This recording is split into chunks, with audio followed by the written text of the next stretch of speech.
مسجد نبوی شریف کی تعمیر ہے، جو کائنات کی جو ہے افضل ترین مساجد میں سے حرم مکہ کے بعد سب سے افضل ترین مسجد مسجد نبوی شریف ہے۔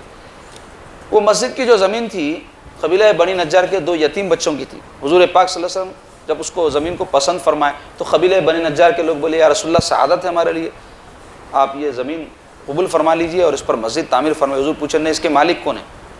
تو بولے کہ 2 یتیم بچے ہیں۔ تو آپ دیکھو اس سے ایک اور مسئلہ ہم کو معلوم ہوا سیرت سے کہ کوئی چیز ہم کو اگر خریدنی ہو تو ہم کو تحقیق کرنا چاہیے۔ دوسرا یہ کہ اس کے مالک کون ہیں، ان کو قیمت ادا کرنی چاہیے۔ رسول پاک صلی اللہ علیہ وسلم کو جب پتہ چلا تو حضور فرمائے وہ بچوں کو بلاؤ، یتیم بچے بلائے گئے۔ ان کو جب بتایا گیا کہ اللہ کے نبی ہیں یہ اور یہاں مسجد جو ہے تعمیر کرنا چاہ رہے ہیں، تو وہ لوگ بولے ہم اپنا حق خوشی سے دینے کے لیے تیار ہے۔ تو سرکار فرمائے نہیں میں نہیں لوں گا، چھوٹے بچے ہیں تم لوگ، تمہاری بات پہ میں نہیں جو ہے عمل کروں گا۔ اور حضرت ابوبکر صدیق رضی اللہ عنہ کو حکم فرمائے تو حضرت ابوبکر صدیق جو کچھ ہجرت کے وقت اپنے پاس مال و دولت تھی وہ ساتھ لے کر آئے تھے، تو اس میں سے وہ زمین کی قیمت ادا فرمائے۔ تو معلوم ہوا کہ اللہ کا گھر بھی بنانا ہے تو قیمت دینا۔ اور کئی لوگ بولتے مسجد کے بازو گھر ہے بیچ دو بھائی، آپ مسجد کیا سے دینے میں کیا ہوا، بیچارہ بیچ دیا ٹھیک ہے، نہیں بیچا دشمن ہوئے تھے لوگ۔ دشمن ہر ایک کی دیکھو طبیعتیں دین میں ایک جیسی نہیں رہتی، کسی کا دل بڑا رہتا، کسی کے حالات کچھ رہتے، کسی کے حالات کچھ رہتے، اس کا اندازہ نہیں کرتے لوگ۔ مذہب کے جذبے میں جب بہتے میں دیکھا عجیب عجیب حرکتیں کرتے، تو ایسا نہیں کرنا چاہیے۔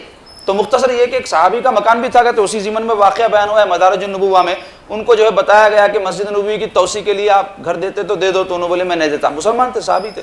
تو سرکار پاک صلی اللہ علیہ وسلم فرمایا کوئی بات نہیں، کوئی بات نہیں بولے۔ تو مختصر یہ کہ وہ بچے راضی ہو گئے، ان کو قیمت ادا کر دی گئی۔ تو وہ جو زمین ہے اس میں سوکھے کھجور سکھائے جاتے تھے اور اس میں مشرکین کی چند خبریں تھیں اور کچھ جو ہے کھجور کے تنے وغیرہ تھے سوکھ گئے سو جھاڑوں کے، تو حضور فرمائے صفائی کر دو، اور مشرکین کی خبریں توڑ دی گئی اور ٹیلے تھے اس کو ہموار کر دیا گیا اور وہ دغ جلا دیے گئے۔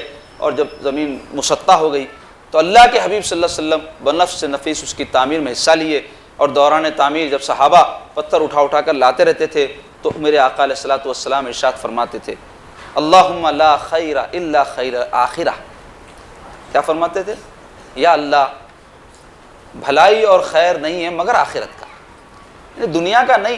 دنیا میں کوئی چیز مل بھی گئی تو فانی ہے، مال دولت عزت شہرت عورت کچھ بھی ملنے دو سب چھوڑ کے جاتے، رہنے والی چیز آخرت کی ہے۔ تو وہ آخرت کی چیز کا تذکرہ کیوں فرمایا؟ مسجد بنانا آخرت کا خیر ہے، آخرت کی بھلائی، آخرت کا سودا ہے۔ تو فرماتے تھے اللہم لا خیر الا خیر الاخرہ فاغفر الانصار والمہاجرہ، مغفرت فرما انصار کی اور مہاجرین کی۔ میرے آقا ان کے حق میں دعا فرما دی ہے مغفرت کی۔ تو وہ مسجد نبوی کیسا بنائی گئی؟ کچے اینٹ اس کے 4 طرف کی دیواریں تھیں اور کھجور کے تھنے اس کے پلر تھے اور کھجور کے پتے اس کا چھت، 54 فٹ چوڑی 60 فٹ لمبی، چھوٹی سی تھی پہلے مسجد نبوی کیونکہ تعداد کم تھی، پھر بعد میں جیسا جیسا تعداد بڑھتی گئی اس کی توسیع مختلف موقعوں پر ہوتی ہے۔ اس کی پوری تاریخ ہے کہ مسجد نبوی شریف تعمیر ہو گئی۔ صحابہ کہتے ہیں کہ جب بارش ہوتی تو پانی ٹپکتا تھا وہ مسجد میں، تو صحابہ اکرام کیچڑ میں سجدہ کر لیتے تھے۔ پاک اگر کیچڑ رہا تو اس میں حکم ہے کر سکتے، گندا نہیں رہنا۔ تو بتانا چاہ رہا ہوں بالکل وہ مسجد جو ہے سادگی کا عظیم نمونہ تھی۔